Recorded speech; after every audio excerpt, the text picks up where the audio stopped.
Welcome to the Firelock and Quill podcast. I am Jason Gatliff, and I am joined by my fellow hosts, Ryan Kerr and Ethan Yazel. On this episode, we also have two special guests, Anthony Decker and Heather Allen. They sit on the executive board of directors for the Mississinewa 1812 Battlefield Society, where Anthony serves as president and Heather serves as vice president. Take it away, Ryan. Hey, how you guys doing? Good. Good. It's really awesome to be here. I've been thinking about this episode for a little while, so I'm kind of surprised that it all came together. So thank you so much for just giving us the time. Thanks for having us. To do this. Yeah. Definitely.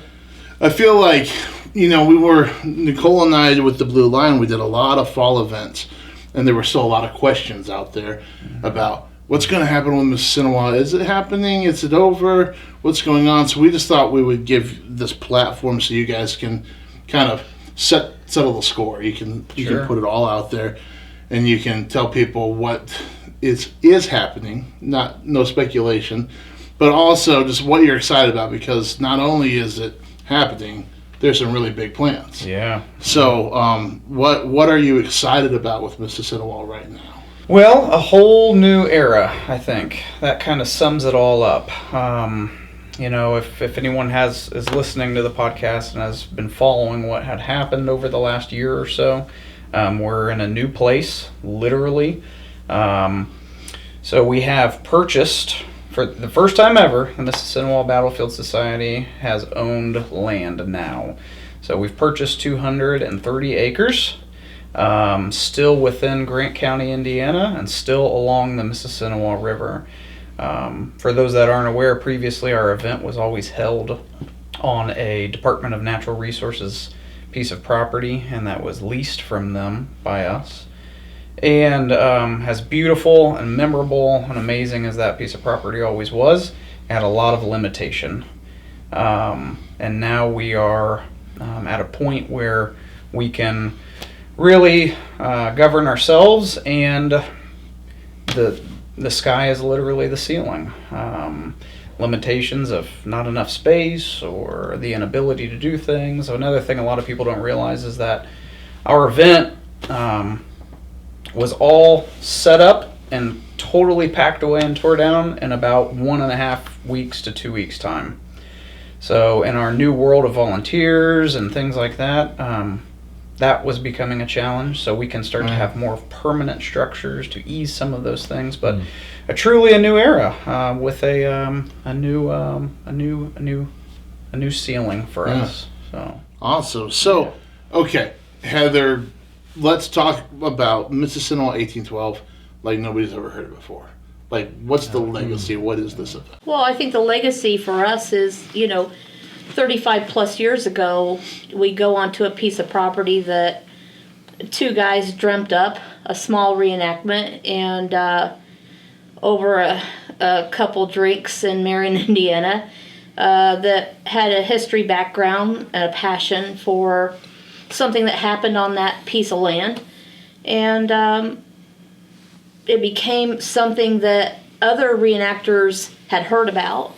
And then little by little, people started coming to an event, and it grew into such a beautiful event that the passion and the heartbeat for it just took off. And memories were made, relationships were made, families, friendships became so relevant there that when we finally had to leave there, you had to leave behind a legacy. And so leaving there was not easy. And so what that looked like moving forward, we didn't know. So that was not easy for us. So having to hit the reset button, like Anthony says, is scary. But we have the ability, the manpower, and the confidence to know that we can reshape those friendships, those relationships, and start new and create that atmosphere again. And we have the time and the energy and the heart to do it. And so the place might be different, but the relationships and the passion will once again reform. And for anyone that's never been to the event, we are a battle reenactment event that has kind of become known as one of the more fun events to go to participate in the battle reenactment. We have many Canadians that come down to portray the British. We have an amazing woodland Native American village with a bunch of Native warriors, the American military, obviously, and our battle reenactments are very fun. Cannons and all kinds of cool stuff, but we also have this awesome merchant row that you guys are very familiar with, that reenactors love to shop at, the public loves to come shop at. Food out the wazoo, so much good flavor out there. So over 35 years, we've grown to have an amazing school day. We have about, on average, 5,000 to 7,000 school kids come on Friday. We have about 3,000 participants in total, and we've grown to welcome in about 30,000 guests on a good weather weekend. Yeah. So we are a War of 1812 centered event, and we commemorate the Battle of Mississinewa as it was fought close to the location that the previous site was on. So that's really it's a local community event that gives back to the community in so many ways, which is amazing too, because a lot of the food vendors specifically are nonprofit clubs, churches, etc. That all the money they make at 1812, which many of them say is their biggest fundraiser for the year, goes right back into the community. And like Heather was saying, has become such a tradition for reenactors and lovers of history to just have. I've been heard it referred to as a reunion every year. You know, 1812 is the reunion of reenactors. So it's hard to just like take a minute and say what it is because there's so much to it. Right. But if you haven't been or wondering, I guess that's what it is. Now, is it the largest 1812 event in the U.S.? That's what we've heard. I hear that from people, but I didn't know if it was officially. Yeah, that's what we've heard. I'm not sure that there is a formal group that goes out there and deems that, but that's what we've heard. Heather, I think I interrupted you. I didn't mean to. No, not at all. And I think also what the prior location we had, we were on the water, but now what sets us even more at an accelerated pace is we have a new water feature with the canal running through the property and several levels of ponds, and we have the ability now to do some watercraft, big ponds, bigger boats, and do some water battles that probably other events could not boast. So now we're going to take it to another level. The Canadians got word of this. That sounds fantastic. Right. So I think it's going to give a playground to the participants, especially that they've never been able to have before. So. And I feel like water, you guys utilized the river in ways that I haven't seen done at other events. Sure. And so being able to still do that, but even have like a bigger spectrum. It's going to be next level. Okay. Yeah. Very cool. Yeah, it's pretty cool. It's very cool. I wanted to, like, real quick ask everybody, like, the host, what their connection to that event is. Jason, do you want to go first? Sure. I've only been to Mississinewa 1812 once. I believe it was 2001 or 2002. It was a great event. I had a fantastic time there. Probably my strongest connection is that I consider Heather a dear friend. We've been friends for over 20 years. And so she definitely has my support. Thank you. I appreciate that. When you came, did you come as a merchant? I was there as a merchant. I wasn't selling, but I was helping a friend of mine. Okay. And then I'd imagine that you grew up going to it to a certain extent, right? Yeah. Mississinewa, I think, was one of the first events that we started going to and demonstrating at. Okay. So, awesome. My folks, when we got into it, kind of 2001, 2002, I think. That's right. Golly, it's starting to be a while ago, it feels like. It was. But Mississinewa was on that circuit for us because we're only like an hour from that. Yeah. Right. So that was an event where we could go and demonstrate and had a really active school day, which was always exciting for us. But we could drive home that night and sleep in our own beds, which was cool. Like it's nice. we had different animals and things at the time we needed to take care of, so that was a big thing for us. But yeah, it's just up until just a few years ago when our priorities kind of shifted, that was just always something that we had done and demonstrated at. Yeah. Awesome. Yeah, and I'd also like to add, I'm really hoping that we can come and set up there as a vendor this year, but it'll really depend on Mr. Williard if he's able to do it. I hope you can too. Jason and I had been playing around with the idea of them coming this year, and I've always told you we'll definitely make room for you guys. So I appreciate that. You always have a place at Mississinewa.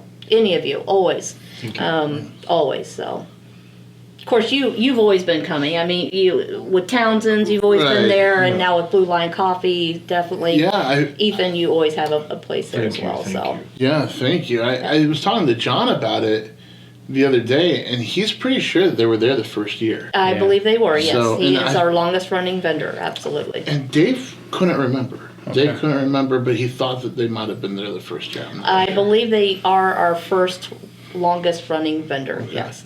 So, for me, it was my first event ever, and it was really cool. I'd only seen a reenacting event one other time, at least for this time period, and it was a really weird situation where I was working at the Blue Lion Coffee House proper when it was a brick and mortar, and Dave had a friend who wanted to go to the Locust Grove Market Fair down in Louisville. And my wife and I and our kid were just happening to go to Louisville that night to see her family. So we were like, oh, we'll drive you. And then all of a sudden she was like shoving canvas and poles and stuff in our vehicle. And I was like, wow, I don't know what's going on here. It's weird. Nice. But so I'd seen like the idea, but like going to Mississinewa 1812 and walking around there, just kind of like taking all of that in for the first time, that was pretty special. It was it's always been one of my favorite. It's probably my absolute like favorite event. It's hard because so many events are so great. Yeah. But it always just feels like coming home. Sure. And my kids grew up at that event. Oh yeah. And I think that's the kind of stuff that's like, I was saying my oldest Reese, like 10 years ago, he was like out on a branch over the river and he fell and he like fell into the river. And it was just like such a bummer of a day for him. But like for us, it's a great story, right? Right. And he was fine and he ended up having fun the rest of the day. But it's like, if it wasn't connected to Mississinewa, it was just a bad day falling in a river. You know? Yeah. But when you connect it to that, it's a really cool story, and other people remember it. And so I think that's kind of like that family, that reunion side that you're talking about. It's like There's memories. you can have a really bad day in the mud, but if you have that in Mississinewa, Makes it's up kind of for a it. thing. Mississinewa. Right. We've all brought Mississinewa mud my home for gosh. sure. And dust. And everything else. Yeah. Well, I think that's there's a lot of people, given the news, that have gone through a lot of emotions and maybe are still going through a lot of the stages of grief, we'll say, from the fact that we have had to move locations. And it's because of all those memories. It's because of all that emotional attachment to your son falling in the river and, all these things that it does feel like home. But what I have total faith in is that it sounds a little cliche because it's been used in other things, but Mississinewa is not a place, it's a people. It is the people that make Mississinewa 1812. It's the magic that we all create when we're together. That, like you were saying, it's different. Your first experience walking in there, the way you're able to immerse yourself in just the sights, the sounds, the smells, it's everywhere around you. You're engulfed by it. And how is that created? It's the people. Yeah. It's the people doing what they love, and you're in the middle of it. And then you get to know those people, and you become lifelong friends with them and all this stuff. And as long as we as a people are still all together doing what we love and are good at, you could put us anywhere, right? Yeah. So now it just so happens to be that we're also very excited about the new piece of property that we found and how it's going to cater to our event in ways we've never been able to imagine. So for all those that are still concerned and are still missing the old property or that feeling of it'll never be the same, give it a chance because it's pretty awesome. We've had some people visit the site, and that's been the general consensus as well, is that it's got a big wow factor to it. I'm hoping that there might be a little bit less poison ivy. Because that scared me from camping a lot of times. We are a little bit better off in that regard. All right. So, yep. Find me like an 8x8 section of no poison ivy, and that's where I could give you that. Oh, yeah. We were speaking about layout. Sleep on a boat. You want a barge? Waterbed. Waterbed. And I will take that one step further, what Anthony's saying. When this came on to us last May, I really want people to know that this was not an Anthony and Heather decision. And this is this is how I know this is absolutely going to be okay. When we had to go and approach our peers and make this announcement, it was in May or June. May. It was May. We went into a standing room only, society-driven room.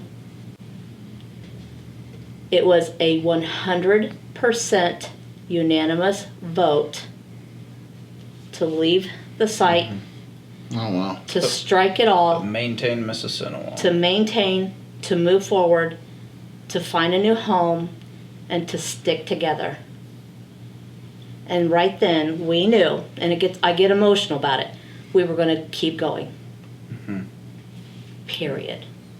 We knew we were going to stay alive and keep going, no matter where we ended up. I think not only are you going to keep going, but the event is actually going to be better. You're going to have more opportunities with the new site. The new site is much larger than the old one. How many acres was the old site? It's kind of interesting. So the event itself took place on about 20 to 30 acres, and the parking was in about 20 to 30 acres as well. So now we have this big site that just so happens to almost be shaped like an arrowhead. I saw that. So how fitting is that? And it's in total, it's about 230 acres. Now a lot of that is water, and we're not going to be using it all. So we're not. When we say, we got 230 acres, we're not making everybody walk 230 acres. So we know there's a reality, and we have been really having a lot of fun, but being very aware of the comparison of the old site to the new one. Walking distances. We've been shooting off all kinds of different sort of logistical construction detail of making this new site to make it familiar, but also that new kind of experience, Jason, of more depth, I guess. We're not going to be on top of each other as much as we were at the old site. So there's going to be able to have some breathing room and things like that. So it's really fun. It's really exciting. Yeah. There'll be some exploring and some new angles, and I want to encourage people, especially our participants, when the gates close, go explore and look around and take a walk, and just find new niches there, and and I want to say something. The three of you especially were some of the very first people to reach out to us in our darkest moment and just say, do you need anything? Do you need a cup of coffee? Do you need a friend? Jason, you were right there. You were one of the first people. And some of my vendors that we've grown to, I crossed over into friend. You were there for us. And I want to say, Anthony feels the same way.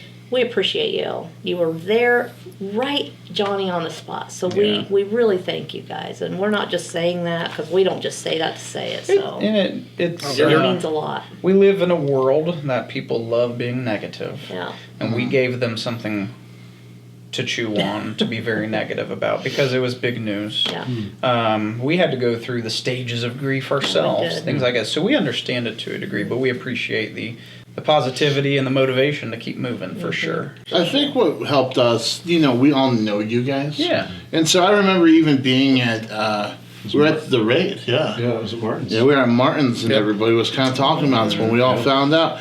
I remember looking at one of the two of you and being like, there's nothing wrong. It's going to be fine. Like they're working on it. They're getting going. But it just, some people hold something dear. Yeah. Which, they wouldn't be upset or scared if they didn't hold it dear. So it's kind of Absolutely. a reflection on how neat the event Yeah, and is. important. Like Right. we acknowledge the importance of our event on a lot of fronts, and we take that serious. But we didn't want it either. Sure, exactly. Right. Yeah, and something that a lot of people, most people probably don't realize, is we're all volunteers. Heather, myself, our entire executive board, our directors, our entire society, we are all volunteers. We don't make a penny off of any of this. So this is truly, we took this challenge upon us in a volunteer level here. So, sort of no ulterior motive here at all, nothing. We're like, we're doing what's right because of the importance of the event. We didn't want to see Mississinewa 1812 slowly decay at the old site for a lot of different reasons, whether that be due to logistical limitations, the political world that was encroaching itself upon us. We needed a place to express our event how it's always been expressed. We had to do what we had to do. I'd be curious to know, and I'm not asking, but I would be curious to know how many larger events own their own property. Because that's got to be a game changer. I mean, to know, no matter what you want to do, you can build permanent structures if you want to. Yeah. You can do all sorts of things. And if you put it there, it's going to stay there until you as a society decide it's not going to be there anymore. Yeah, I'm not sure, and that's one thing that has that I hope that other events find inspiration in. Other historical places, maybe an event that is at a historical place. If that, the debate over what's right and wrong these days, due to political views, etc., comes upon you in your event, self-analyze your event. Are we doing what we believe is right for the greater good? As long as that answer is yes, you can pack up and move. It's not going to be easy, right? But if you need to, because you need to be able to find a place to be able to have that freedom of speech. We know that what we do is controversial. We have a battle reenactment, and it strikes emotion, and we're glad that it strikes emotion. To a degree, I'm happy if I hear that someone's got a tear in their eye after the battle reenactment. That means it stuck. It meant something to you. Now, do we want it to be overly graphic and things like that? Absolutely not. We want to be respectful. But we know that it can be, a topic of debate, whether that's right to do or not. We believe that it is because it tells a story. We give voices to those that don't have voices anymore. That is where we find pride in our event. So, for any events out there that are questioning whether or not they would need to do something like we did, you can do it. Like I said, it's not easy, but it can be done. I like that. I like that you're able to, as an event that can host 30,000 people, encourage younger, smaller events and not be afraid to analyze, which is difficult, but you have to do that. At Townsend's, we have to do that with the YouTube channel. I'm sure that you just are constantly analyzing and redirecting. Yeah.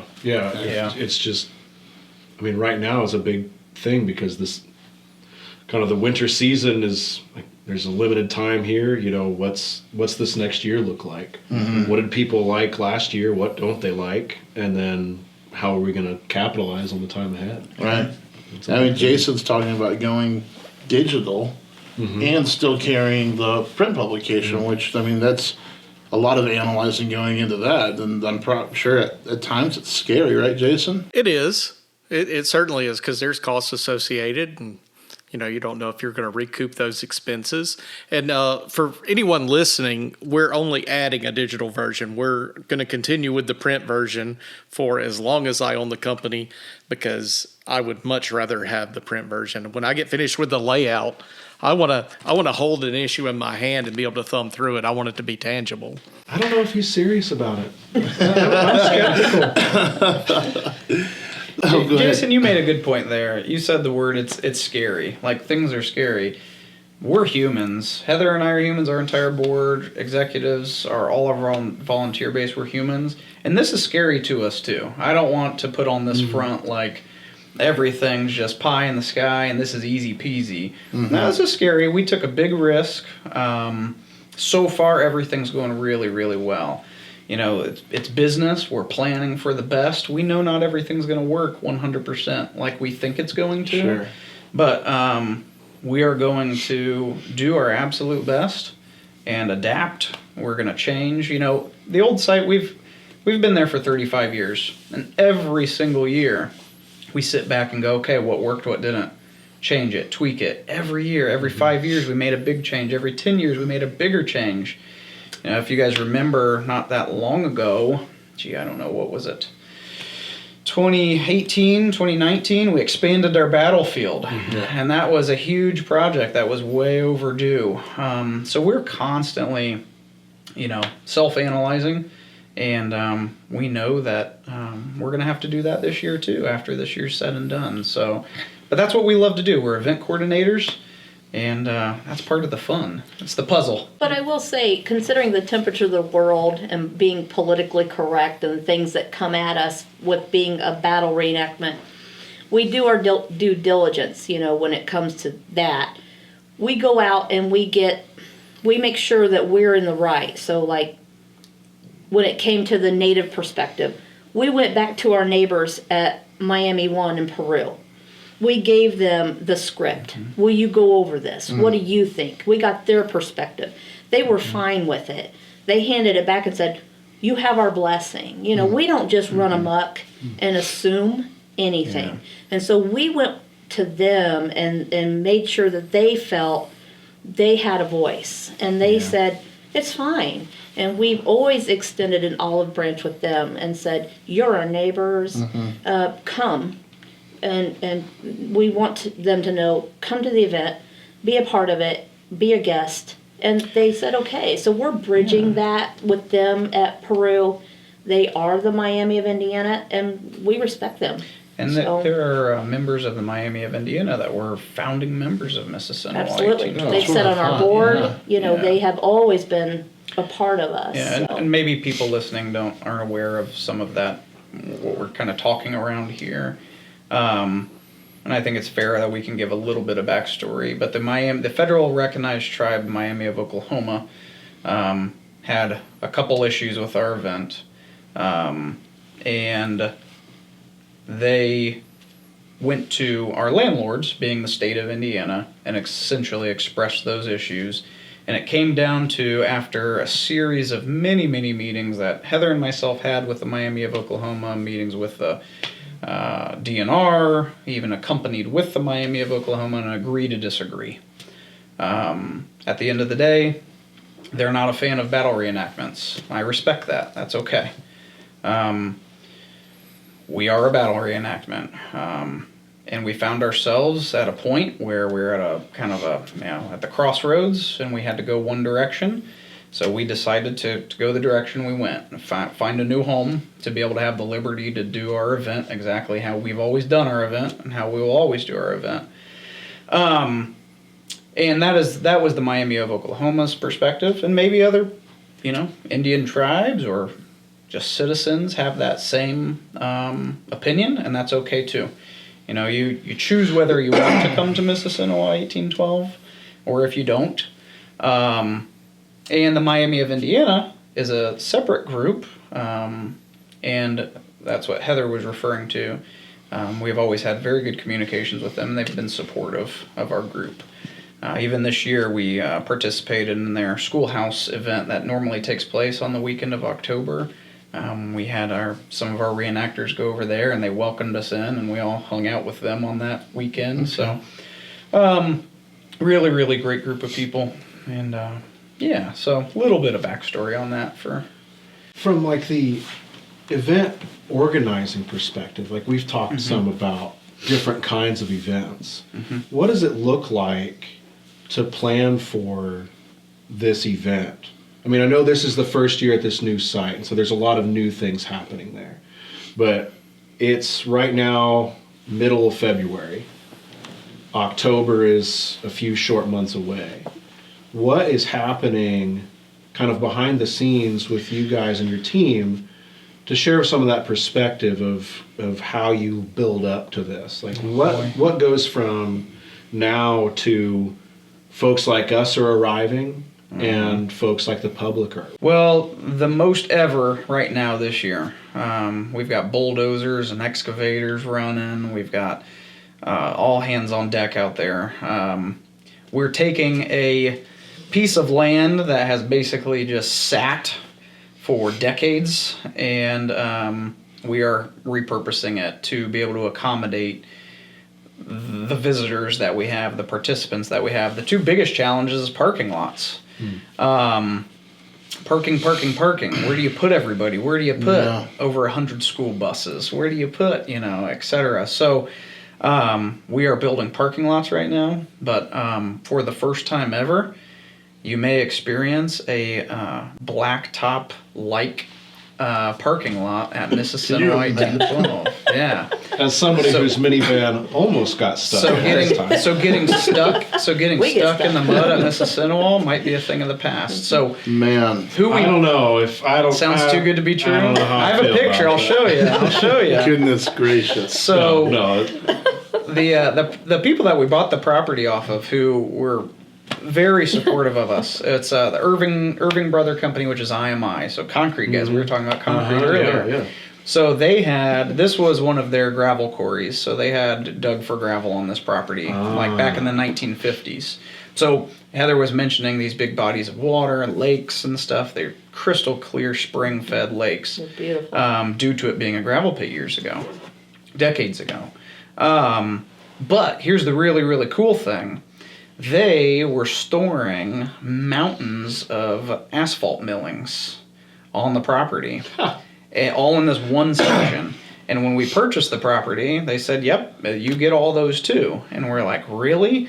So we are taking those and spreading them on our participant and our visitor parking lots to where it's going to feel pretty legit. So we're halfway done with our visitor parking lot. And it's going to be, it's pretty cool. And I'd like to put millings down between the vendor rows as well, so that we keep the dust down. Have a good base for people walking through.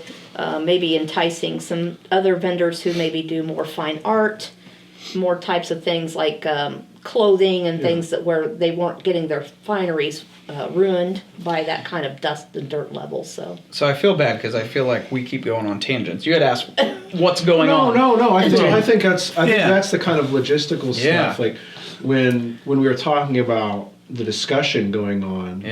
I think it's good to talk about kind of the work that goes into something like this because it shares a perspective of what's happening when a lot of us, we show up when you know everything's mown and it's like okay, ready to go. Time to set some tent stakes. I mean, that's all. I really like that behind the scenes stuff. Well, there's a lot. So I need to say real quick during this whole tangent here, this whole my head has you went to crystal clear lakes. And I've been like hiding a smile on this again because I imagine that they're really great for skinny dipping. That's what my head went to. But also then I thought there's like nothing that's like haunting Mississinewa. Maybe I could be the swamp monster. There you go. Yeah, there you go. That's what I've been planning in the back of my head. Stay away from the poison ivy. We were really trying to bring people to that event. I don't know. It sounds like a fun thing. Here you Like, go. don't let the swamp monster drag your children, you know? We're in February, so Period correct. he will make it that way. We'll be getting our wells, bridges for walkways over the water, canals, electricity. We already have Wi-Fi. 5G, naturally. we have I'd like 5G. to imagine that happens before electricity happens. Well, first thing, Wi-Fi guys. So we already have money moving in that direction for all those things. And to be clear, this isn't so that we can sit in our tents and play our Game Boys. Whatever happens behind canvas is your business.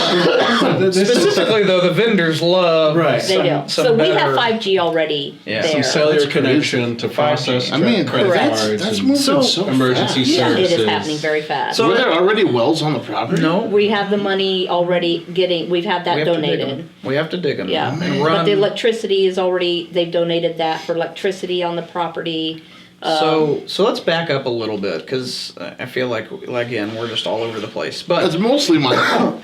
Thank you. that's okay. No, well I think we just jumped right in. I'm so sorry. It's okay. It just seems like a really great It's a idea. good opportunity. It's hard to talk about It's a unique Mississinewa film. these days without just We're being just all really over the excited. place. So. Right. Yeah, right. So we've got this 230 acres that is it. If you look at it on Google Maps or whatever, right, you would probably at first glance be like, man, how's this gonna be here? I can't tell you how many people told me this. Yep. But like, I pulled up on Google Maps. Do you think they're going to be able to do this? I'm like, Oh, yes, yeah. I think Yep. so. Yes, So- that's great. So we're not out in the boonies of the county anymore. We are technically located in the county. We're not in city limits. We are in the county, but we are in this little nature preserve right between Marion and Gas City. So we are along the Mississinewa River, and it may sound shocking, but the river is actually not even the feature of the event anymore. These lakes that were dug for the gravel pits years ago, they actually built a canal that interconnects them all. Oh, Okay, and the interesting thing about this canal, if you know anything about the Erie Canal, it is about 35 to 40 feet wide and somewhere in the realm of 5 foot deep. That's how it was built, Right. at least years ago. And that is exactly what this canal is. So that's kind of cool because the Erie Canal was built in our roughly the same time period. Okay. And we've got a canal that kind of matches that. So that's kind of cool. But so we have these beautiful lakes and this beautiful canal that connects them. We are building our event right along that canal that connects what we call the South Lake and the North Lake. And it's really, really cool. We're going to have woodlands that you when you first enter 1812, it'll be similar to where you walk into Merchant Row. You can take a right and go up into the woods. You'll have to go over a footbridge. You go into the woods to where the wilderness guys are, the family camps, the rangers, camps like that, blanket traders, Native camp. long hunters, all that. So the woodsy folks. And then you'll get up into the Native American woodland village. Okay, so all the Indians are going to be together in this woodland village. Another footbridge. You're back on Vendor Row, and this is really, really cool. There's different topography to this site. That's not all just one lineal level. So you can go up this graded hill and be able to overlook Vendor Row. That's cool. And that there is where the battlefield is. Oh, really? That's where the American military is, the British military, and it's awesome. So we're studying sort of how to lay out theme parks essentially, and it's much more of a circular traffic pattern as opposed to one long shot down and one long shot back. So what are we doing right now? So we're building a site, literally bridges, parking lots, wells, water, electricity, everything, infrastructure, logistics, all that. We're also creating maps. We're also having to redo all of our applications. Yeah. We're having to rework a lot of systems to match this new one. Having to get with emergency management, security, all these other things to develop brand new plans. The system is in place. The system's still the same. But the new place creates, it's this sort of new challenges and stuff. But we're also trying to fundraise. So we are all volunteer based. We're a nonprofit, and 95% of the money that the organization makes is from the gate at 1812. And that gate money stays in the organization and then funds the next year, essentially. Some years, if it's a bad weather year, we lose money. We spend more money to do the event than we make at gate. Some years, we make money. So we have created a reserve over 35 years. Our organization's founding fathers, Martin Lake and Ed Breen, always knew that it was going to be best to make sure you create a rainy day reserve, literally for bad weekends or situations like we need to buy a property. So kind of coming full circle, that's what's going on right now. Heather mentioned, we've had a lot of the communities just embracing us so much. Yeah. We always kind of were way out on the side of the county, right on the Wabash County line, and the community kind of they love 1812, but we'd pop up and then we go away, and we were totally out of their minds for the next 11 months. Now I think with this news and us moving really to the center of Grant County, the community is like totally embracing us. Yeah. We've had major donors come to the table to help us with our goals, because we are trying to think beyond Mississinewa 1812. And that may sound dramatic to say, because we are so loved and people just want to see 1812 be restored. And we are. We're absolutely treating that to the utmost importance. But now we have a property that we can use the other 362 days a year. What more can we do? It's crazy to think about. What more can we do? Yes, we want a lot of people refer to us as like the bookend, like 1812 is one of the last big events, things like that in the circuit. Yes, we want to maintain to be that grand event still, but what else could we do throughout the year? Could we have smaller events for the disabled community, the autistic community that don't come to the big, overwhelming, loud, hard to get through 1812? Can we do more intimate experiences with schools, field trips, to where we look at other models like the old fort in Fort Wayne, how they have like an event every month. So many other living history, facilities, how they're able to do small stuff throughout the year. We can start to have that model now too. Well, it's almost like like an open air museum would be able to. Yeah. I'm not saying that that's what you guys are shooting for. No, yeah. But Martin Station is so many people's favorite place to go, and they can go there several times. Well, they go any day before events. They could go 7 times throughout the year and find what about this place and what season do I like best and what do I really love. You know. Yeah. And you guys have that opportunity. Not saying that that's what you're shooting for, but it's cool that you have. You just take the lid off and see, where can we go? See where well, I think our 5-year goal indefinitely is permanent structures and to move our home base to the property so that that's where our meeting room is, maybe small museum. Other events can approach us to have their events there as well. I mean, it will be a 12-month, all year round place that we congregate. That's our goal. So we're shooting bigger. And it sounds crazy to say what's bigger than 1812 to a degree, right? Because it's such a big event. But we're thinking year long. Like Heather mentioned, can you imagine going to a small little museum that's focused on the War of 1812? I mean, how cool would that be? To be where we are. You find a lot of great quality American museums on the East Coast naturally. But out here in Indiana, on the frontier of the time, right? How cool would that be? And building things, we had mentioned our volunteer base, everything at the old site, again, our fencing, our trash cans, our porta pots, our picnic tables, everything had to all come out of storage, get set up, and then go right back away in a 2-week time period. Now we can build permanent fencing, split rail style and period style things that are very cool to add to the ambiance and the aesthetic, but also are logistical as well. They help our map and they help our shape the event, and they're permanent. Bathhouses, that's been a big thing. What if what if participants could take a shower on site on those really hot years, things like that. Not saying it's all going to come overnight by any means, but those are the things that we are aspiring to achieve.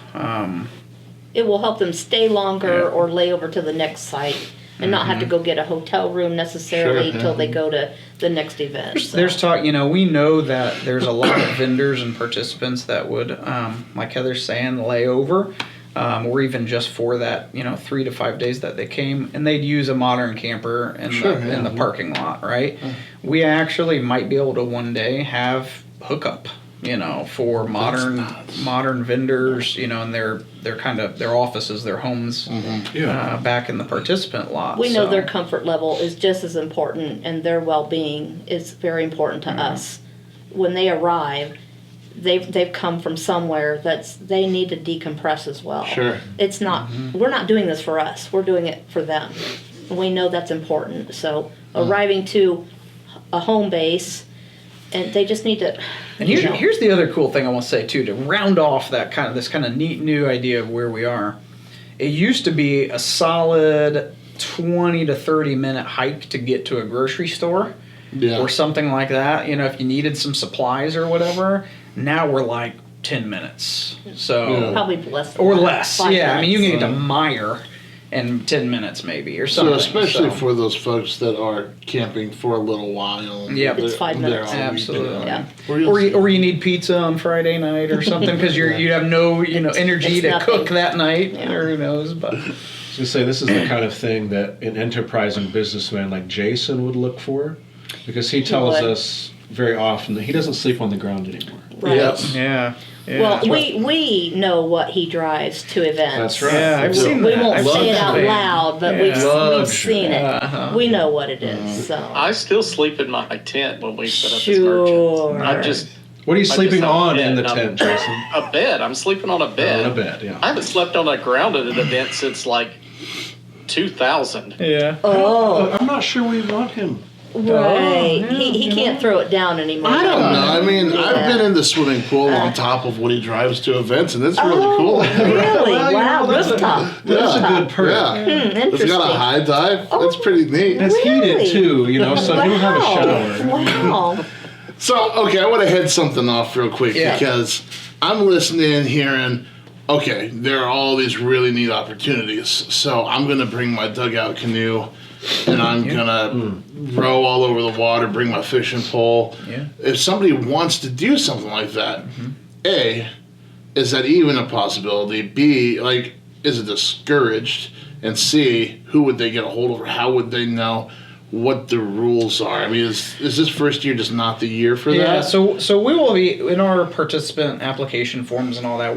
That's another thing we're working on right now. The rules. I mean, we keep getting it's 100 questions. I mean, I'm even sure, throughout the year, this past fall, like can I hunt? Can I fish? Just on any random day and weekend. And right now, the answer has always been no. We're working out there. We're building a site, things like that. But for the event this year, we're going to be establishing those rules and putting them out. We definitely want to see period style stuff. The last thing we want to, Ambiance has always been one of Mississinewa 1812's biggest features for the participant. You guys know, and for anyone that hasn't been or is just listening to this podcast as a non-participant, when the public leaves at 5 o'clock, and all the cars are gone, out of sight, out of camp, replenishing all that stuff, and all the modern stuff's gone, the modern clothes, the modern everything. And you have those moments, and everybody's felt it, where you're there, you're in history. When you're walking, you can hear the lanterns clanking as people are walking, the music, everything's lit by candle and fire, right? So the idea of the importance of ambiance is still centerpiece. So the last thing we want to see is obviously like kayaks. Saturday night and people are taking picture and there's an Indian and a kayak, right? That would be kind of silly. So there are going to be rules and limitations to it, that things we still want to see, period style. So, but yeah, we want to encourage the usage of some of this stuff because it creates the ambiance as well. The pirates are planning, the natives are planning on using the water. Right. We've got Canadians and British that are talking, or Canadians that portray British that are talking about bringing big boats down. Okay. We've got Americans that are planning on putting their cannons on some big overlook bluff to shoot down on these boats. I mean, the creative gears are turning. If you give people the option, time. they're already thinking. They're going. Yeah. They're going. We had a group of American military leadership meet out there a couple weeks ago, and you should have seen it. I mean, these guys are like, oh my gosh, we can do this and we can do that, and we can fire down into the water, and they can fire back up at us. And They're coming to play. Yeah, it's going to be fun. So one question for the people that are participating in the event, if they have 18th century fishing gear, would they be allowed to fish? I was wondering as well. We'll see. So I don't want to speak prematurely. We haven't crossed that line off yet on our rules and stuff. So I'm sure there's things we have to consider and things like that. But that might be an option for sure. And already my kids have said, can we bring our period swimwear? Oh. Is that something you imagine people will be doing? Perhaps. Yeah, we'll see. Yeah, I think it's a little too early right now. We haven't put our heads into that part of the process yet. Sure. So potential, because we always have to check off on insurance things, liabilities and things like that. So there's a lot to every question. But just to be totally honest, we just haven't crossed that bridge yet of that rule set. So, but there's potential for it. I think that you say there's water. Yeah. And people automatically just start going, this gives me an opportunity to think about something at an event that I don't normally have. Yeah. I guess a lot of events have a river. Yep. But they're not just set on a lake very often. You know? Yeah, and the neat thing is too, like, some people have said, like, oh, that amount of water isn't that dangerous. Well, yes. I mean, inherently our entire event and everything we participate in is dangerous out there. We're a black powder event, right? But the river that we used to be right on the Mississinewa River. In my opinion, that current was what made that river dangerous. Yeah. We're on a self-isolated sort of body of water with no current now. So I feel comfortable, at least, in being able to see more water activity happening. Because we were using the water at the river, too. I mean, you guys have seen it. I mean, your son fell into it, and the pirate-native battle, and all that stuff. The good thing is now is that if something should happen, that someone needs help, it's going to be a little more stationary, and there's no risk of current. And we've also seen years at the old site where that river could shoot up. Yeah. If it's raining south of us, it may not even be raining in Marion, Indiana, and those waters can rise. Right. So we are a little bit safer. But it sounds like there may be swamp monster signs. Yeah, we gotta watch out for that. I think that we should keep the signs away. Oh, okay. When the signs are away, the monster can play. Yeah, there you go. All right. Yeah, I want to see that insurance rider for the swamp monster. Yeah, exactly. Okay.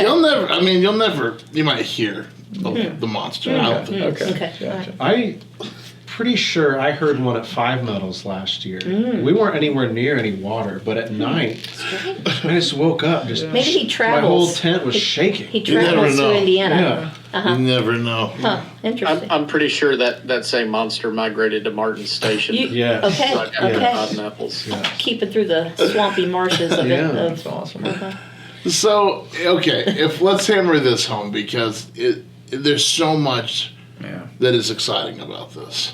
So, when I write copy for a product, what's running in my head is like, okay, what are the bullet points that are just like the most exciting thing about this particular product? What are the bullet points about the new Mississinewa 1812 that are just the most exciting things? I know we've already covered some, but I'm sure we haven't even touched others. Yeah, man. Well, we've named the property, so it has a name now. Yeah, man, we haven't even touched on that yet.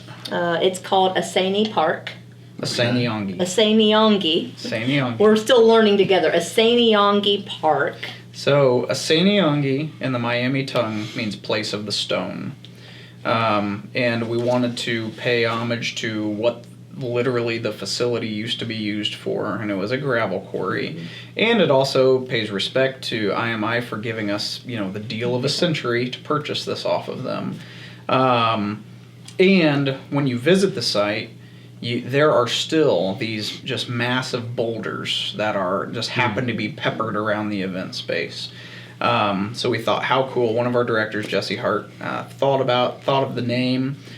We reached out to the Miami of Indiana to kind of get their sort of blessing on using that, and they're like, oh, that's so cool. So Asaniyangi, place of the stone. That was cool. So that's a cool bullet point in itself. Yeah. But man, I feel like it's like from different perspectives, there may be different bullet points, right? Okay, yeah. So like from the visitor's perspective, the participant's perspective, from a participant perspective, those parking lots will probably be nice. To know that you're not getting stuck on the way in and the way out. Ethan's not leaving the parking lot. Yeah. I'm just going to set up camp there. Yeah. Bring your skateboard. I'm going to have my stroller. I don't skateboard anymore. Just to say you can. Well, just have the stroller out. Yeah. Tailgate party. I'll be tailgating. Yeah. I'll reenact. Yeah. What I'm looking forward to, I think, from a participant standpoint as well, that there is. I don't know the best way to describe it. Our merchant row, our vendor row, will be, I don't know how do you describe this. You're not going to have a vendor row with family camps right behind vendors. We're going to have vendor row to where vendors can come in and restock and replenish at the end of the night, and participants may have never even known that their vehicles drove in and drove out. That's really cool. So we're able to design this with enough space and enough history of knowledge of how this event breathes and moves and operates to be able to make these adjustments. Because we've sat in Mississinewa 1812 for 35 years going, man, I wish that didn't happen. Sure. Man, I wish that we could change that, and we just can't, right? And now it's like we can. So there's going to be that. That's a really cool bullet point that our merchants will have this. It's not like, and I don't want to paint the picture as if they're like way far away. They're not. They're still kind of the center row of the event. Everything is around our merchant row. But once you see it, you'll realize that we've got this breathing space. The scenery is a bullet point if you're a participant. To be able to stand on an overlook and just view these beautiful waters and to view Merchant Row and to be able to look across. Just imagine standing where a battlefield may be and looking across, overlooking tents, all of Merchant Row, but then seeing a Native American village tucked into the woods with campfire smoke coming out of it, and long hunters and trappers down the woods from them, and seeing like you can see into it now, as opposed to everything before at Mississinewa 1812. What you see was where you were planted on the ground and what was like that immediate 20 to 30 yards around you at the time, right? Right. Now due to the topography, you can overlook areas. And I think that perspective I am really, really excited about. So the scenery, I think it's going to be really, really fascinating. I think we're creating an amphitheater. There will be an amphitheater made that's already there that they had dug from IMI. So we're going to be honing in on what's already there naturally. Yeah, there was a big old pit, and it was a dry pit. It wasn't holding water, and it was like right in the middle of kind of the event area. And it's like, oh my gosh, it's huge. How are we going to fill this Time to thing? fill this pit, right? Nope. And then it was like, well, wait a second. Again, what are some of those things we've always said before? Our battlefield previously was where the shows took place, whether that was, the Voyager Age of Fife and Drum Band doing a performance, whether it was the Children's Militia, whether it was a ceremony to honor someone, a wedding, whatever. That all took place on the battlefield. That always had some logistical nightmare risk behind it because our military guys and our native warriors, it's common for them to drop a knife out there, or who knows what. We collect them, so we'd always have to like sweep the field afterwards to find missing Landmines. artifacts. And we You don't want to also find a scalping knife in your mower tire. yeah, exactly. And we also have pyrotechnics on the battlefield. So that's always a risk. Now, the battlefield will always be shut down to battlefield only. And what we're doing with that big old pit that we didn't know what to do with, we're shaping it up to be essentially an amphitheater, to where we're going to seat it and people can sit on the hillsides, and we're going to have a stage down at the bottom of it to where bands can perform there, like Fiddlesticks or anyone, the Voyager Ancient Fife and Drum. We can do lectures, historical lectures down there. All that stuff doesn't have to take place on the battlefield now. And then the battlefield, all those extra knives could just stay out there. Yeah. More explosives too. Yeah, right. It'll still get swept, or swept. But I mean, it'd be nice to find an extra knife in times of need. It happens. I'm gonna tell your youngest that. Yeah. Oh man. 2 years ago, there was a bayonet. A bayonet was found on the battlefield. I gotta tell you this story because it just popped into my head. So my kids are homeschooled and they're pretty resourceful children. That's one way to put it. So when Reese and Sophie, my two oldest, were younger, probably like 7 and 8, something like that, they would go to Mississinewa and all these, like, on school day, all these kids from public school come through and they have like their packed lunch or whatever. Well, they would come through and they would eat, and then they would just like leave behind like bags of Cheetos and all kinds of stuff. And Reese and Sophie, I didn't know this at the time, I found out later, but they would just go through and collect that stuff, and there's a hole somewhere on that ground where they've got like 50 bags of Cheetos and like awesome. Uncrustables and stuff, and they're like, That's awesome. they didn't come home, they never came back to camp to eat. And they're like, no, we're good. Yeah. And they're like, what do you mean you're good? No, we got to take care of Our it. Cheeto. Like years later, we find out somewhere There's a food cellar out there. They built a period food cellar. So we might have to go back to Probably that there. site one time just to find the Find the food. Do that for the food podcast. Like, That tradition carries on because Silas, he was pretty good at foraging at Martin Station last May. Yeah, he is also just good at getting anybody to give him food. Like 100 years from now, they'll find a time capsule with all these little Lunchables in there and stuff. Like, what's this? and they'll be perfectly pristine. Probably, yeah, right. Yeah, they'll still be in Yeah. the same shape. This is what they ate at the battle. Wow.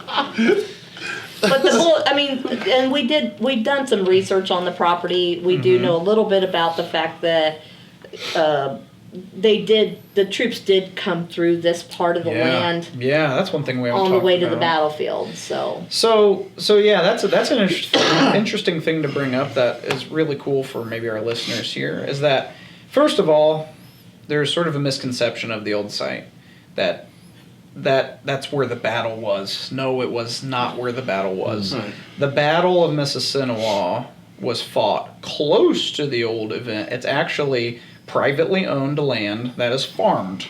So where the actual battle was not where we had Mississinewa 1812. It's close to it, along the river. Was there activity there? Yeah, I mean, I'm sure we could speculate and argue that the Native Americans definitely walked on that part of the riverfront that we had our event on. Absolutely.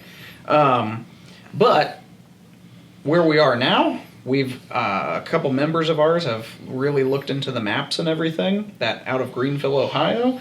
This is absolutely makes sense that most likely the military troops would have walked right through where our event is taking place. So there is still a really neat historical significance of those footprints on this land. Knowing what we know about how they trekked and how they used the river and exactly what their route was, we're pretty confident that there was a very real presence that walked through this land, just like our old event site too. That's really neat. Yeah, really, really cool. So bullet points from a participant's perspective. Those are some, I mean, everything else, we're really, really planning to restore all those other attributes that Mississinewa has always had. But those are some of the kind of the new bullet points. If you're a visitor, I think some of those bullet points still apply to the visitor's perspective. A little bit of the vastness, to be able to kind of walk into one world and then walk into another world. I think that's going to be something kind of new. Yeah. When we used to have that at the old site, before the emerald ash borer took out a lot of our trees, before the floods wiped out so much more of the old site. We used to have sort of that separation between the zones of the event. Yeah. We've got that again now. So that'll be really, really cool to be kind of go into a woodland and then come out of a woodland. We still have like beautiful trees everywhere and stuff. There is something special. I think especially for just like a day trip or a visitor's perspective of even if it's not spread out, that makes it feel like you're going into like different spaces. Yep. Yeah. I think it's special. Absolutely. To where the military camps have a feel, the native camp has a feel, all those things. So I think that will be kind of a neat new feature to that vast sort of zone and differences. And again, the fact that, like I've been talking about, this elevation change that we have, to be able to be down in the woods and then up on a bluff, overlooking things. I just can't wait for people to experience that. And then head this off. If folks are not, if they're not capable of just like going up and down and stuff all day, I'm sure that you guys are taking accommodations into consideration. Right. Yeah, we're not. It's not an amount of elevation that we've got to build steps like staircases for. It's not like that. I don't want to paint that picture wrong. We have a very, very nice long grade. So, to where, gosh, I don't know. I don't remember the technicalities of the grade. It's something like, 7% or something like that. But don't quote me there. But we are trying to still do our best, even though we are a rustic woodland event, to be as handicap friendly as possible. It may be hard to say like we are totally accessible because we are what we are. We're on, kind of like dirt roads and stuff like that. But we are still trying to be very, very mindful to make our site as accommodating to all abilities. Okay. So, yeah. So I'm not trying to paint it like we're like Turkey Run. You got to climb ladders and climb 200 steps or anything like that. It's nothing like that. The way the site was already kind of like, and that's another really, really neat thing that made this site feel like it was meant to be. We went back aerial imagery back 20 years ago to where we could see a trace of the gravel pits road system. Because we knew that they had built those roads to run like big dump trucks and equipment, right? Yeah. So they built those with a really good base under them. We said, if we could restore that road system, we know it has a good foundation, and we could build our event, and that gets us kind of moving faster, and we were able to. So that's really, really cool. So part of that, even that grading that already had taken place, is working out for us. So yeah, it's pretty cool. I'm still on the paving. Yeah. I'll show you a picture. I'm excited. I'm excited about more than the paving, to be clear. But that's the most exciting. It's you're going to show him the picture. I've got to show him the picture. A baby, and you got a stroller, and If you don't believe me, here it comes. Oh, don't give me that. Here it comes. That was just a couple days ago. Look at that. That's visitor parking lot.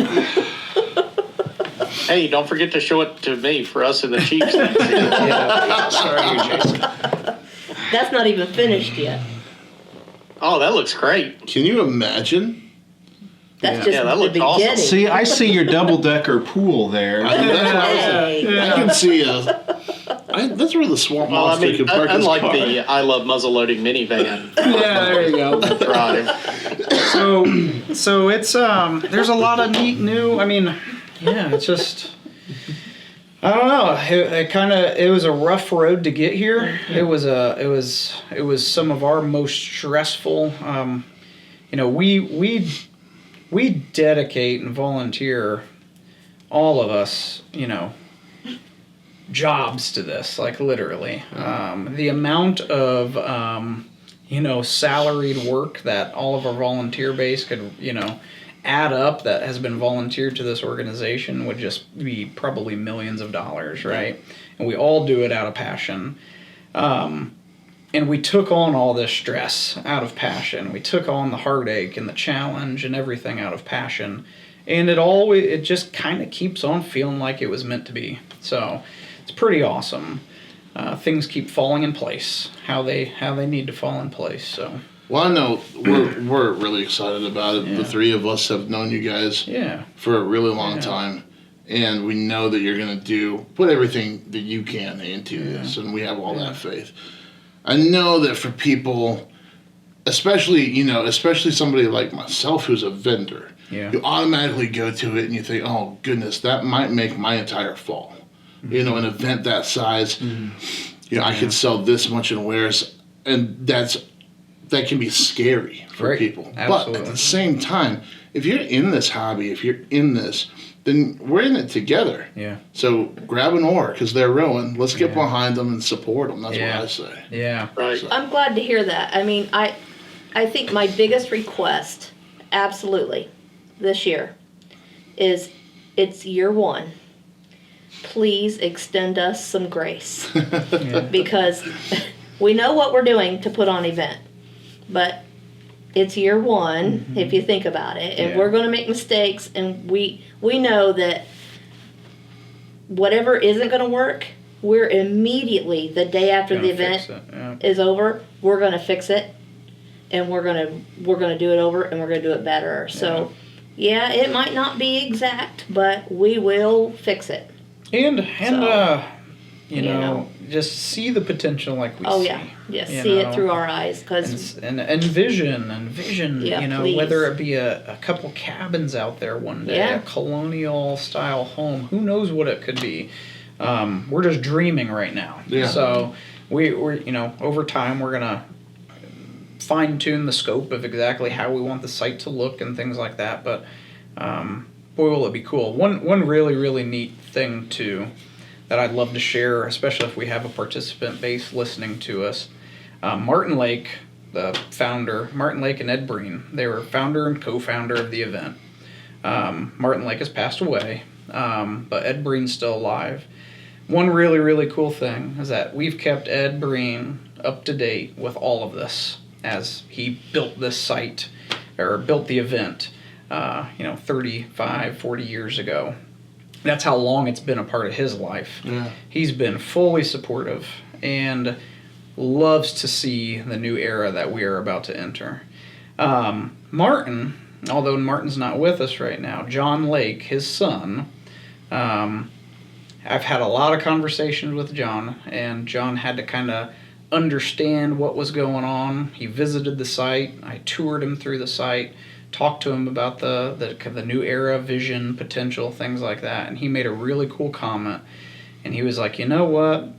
My dad and Ed, when they started this thing, the whole premise and reason that they did it was they wanted something good for the community. And he was like, I am absolutely confident that my dad would be happy because this is something good for the community still. So that's great. So just kind of seeing that new generation and what it could bring. So you're doing a lot of building here, and there's a lot of transition. Yeah. On that note, though, what would you leave as this little time capsule for the Battlefield Society of 50 or 100 years from now? As being where you're at now, is there anything that you would say to them that they might hear in 50 years? Stick to what you know and what you believe in. Maintain the integrity of the event, right? Don't drift off from that. Stay true. A bottle of scotch. Yeah, we're done with the pie in the sky. We need the reality. You said a time capsule, so. You're putting physical things. Well, yeah, or I write it on a note. Physical, or just a message for them, But yeah, no kidding. Don't waver away. Don't let fear ever be in your future. Ever. You know, no matter what gets right here, don't let it get here, you know, just keep on. And that's what we had to do. There was so many midnight phone calls to him, or he'd call me and like, are we really doing this? Yeah. And I'd call him and be like, I'm out, I'm back, I'm quitting. And he's like, no, you're not, you know. And then he'd be like, you know, we all did it to each other. But, you know, when we go into the war room, which is our board meeting room, we call it the war room, right behind us is this chalkboard. It's not a chalkboard, it's a Whiteboard. dry whiteboard. And right behind us is our goals. And we all went up to the board, and every time we're in there, we write down something that comes into our brain that we want. And it's, how long would you say this board is? Big. It's a big classroom whiteboard. It's huge. It's probably 20 feet long.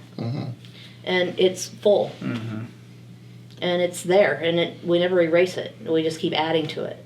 And so in the war, We try to cross some things off every now and then. well, if we accomplish something, accomplishment. We did it! if we do, we cross it off when we erase it. And so it's there behind us Yeah. the whole time. Blacktop parking. Yeah, we never that out. Exactly. It doesn't Exactly. need a new suspension on it. Yeah. Yeah. So, you know, It's stay the course. Yeah. You know? Yeah. I enjoy the idea of a ship, right? A period ship. And those ships were built for so much, right? But sometimes they had to go back to dry dock, and they had to get repaired, and they had to get mended, right? But then what happened to that ship? It went right back out to the water to explore the vastness of potential, right? Stay the course, you know. we That's we cool. have we have Yeah. come very we And we had to do it. We had to go to dry dock. I mean, took 35 years, but we had to put the ship up, and we had to figure things out. One of the things that you said, and we didn't really highlight, but you basically just invited participants to come and dream with you. Yeah. I think that's really, Yeah. really neat. Help and us. it's a vantage point that not many events that have been going on for 30 years Yeah. can offer, Yeah. you know? Yeah. But, like, this is, I think that if people want skin in the game, this is the perfect opportunity It is. to take ownership of an event Oh, man. and get Yeah. behind you guys. So I had mentioned that we had some of our military leadership from the American perspective out a few weeks ago. And one of the guys was Mike Schoening, if you know him at all, from White River Guard. And after he kind of settled in and was checking things out, he said, towards the end, he goes, would we be able to build like an oven for our camp out here? You know, so seeing already immediately, like you're saying, Yeah. participants are able to start dreaming with us and start. He's already settling in. Like, That's great. He hasn't even no one's even had 1812 there yet, and he's like, can I build an oven? Like, because we've always wanted one at 1812, but it would have like flooded and washed Right. away, and we would have had to have said no because it wasn't our land. Right. Already now, we have a participant that engaged in this idea of permanent, and it's owned by the organization, and we could start to build, Yeah. right? So that alone, That's even so cool. even though it's a bread oven, right? Something Yeah. small Something like simple. a bread oven, but what do those little things do to the ambiance? And it makes it come alive in the village, and so exactly like what you said, it's happening already. it's Well, ownership. And I think Yeah. that you know, when you talk about an event where the participants take ownership of it, Yeah. I think Martin Station is one of the quintessential. I don't know what you would say, Jason. You know a lot more about that. But I think that, like, being in the fort and people feel like that is their place. Cool. You know? Yeah, absolutely. Well, that's our hope, is to have that fort feeling, you know, in the immediate future as well. Mm-hmm. I mean, it is on the wish list. Yeah. That's crazy. Yeah. That's great. Yeah. Yeah. Well, I know for one, I'm super excited about the future of Mississinewa 1812. I think y'all are going to do fantastic things, and I can't wait to watch it unfold. Thank you. Thank you. Thank We're you. excited. It's gonna be a lot of work. We need a lot of help. So if anyone's looking for something to volunteer to, consider us. Well, we need where help. do they, if they want to, where Yeah. do they go? It would be just as easy as reaching out through, hit our website, send an email, give a phone call. It winds up to Joe Ruley. He's our secretary. He's one of the nicest guys in the world. And we'll just get you connected. It's as simple as that. And what's the website? www.mississinewa1812.com. And We'll have it in the show notes. Yeah, I've already put got that it in pasted. Mississinewa, like Mississippi. It's spelled It's close. It's close. And I crooklet. Close. Yeah, right. But yeah, we'll need we're always needing participants to help the show build. And if you've never participated at our event and you're a War of 1812 participant, reach out to us. I know this podcast might be heard anywhere in the world, so look into us, check us out. Volunteer. You live somewhat close by and want to drive down and get dirty for the morning. We start work days up in March. So we've always got something in that, and donors. If you're from afar and can't do any of those things, a little bit of money to a lot of bit of money, it all adds up. And we've got very big goals with just site development itself, dreams of museums and forts and who knows what. It all takes money. So we're trying to do better about asking for that type of support too. So, yeah. We never had to do it before, so we're learning. Yeah. Well, Jason or Ethan, is there any final questions? Is there anything you want to add? I think I've thrown all the curveballs that I can. No, I think I'm good. You want me to take us out? Do you guys have any final words? Yeah, we appreciate you guys. Yeah, for sure. Yeah. Thank you for this platform. No. It's been fun. No, we appreciate y'all coming on. Thank you so much. And maybe we Anthony can and do Heather. a 2.0 and give you guys some updates or something. Absolutely. Or something Absolutely. Too. Yeah. With 5G, we could do it from this. Man, That would be fun. That would be cooking awesome. with grease. That would be fun. That'd be good. That could be cool. Maybe we June, could do July. that. Yeah. Something Find a little spot on the Get a little tan. canal. See how the swamp monster thinks. on the That's a really on the cool parking idea. lot on the parking On the part, I'll sit on the asphalt. Nah, I won't be out there. Find me in the woods. No. I'll bring an asphalt report. Okay. Yeah, that's a cool idea though. I like that. Yeah. Yeah. All right, Jason. All right. Mississinewa 1812 will be held October 3rd through 5th, 2025 in Marion, Indiana. For more information or to make a donation, visit their website at www.mississinewa1812.com. That's MISSINEWA1812.com. Perfect. Beautiful. I think it was better the second time. I think so. I think you did great, Jason. Don't give him a big head.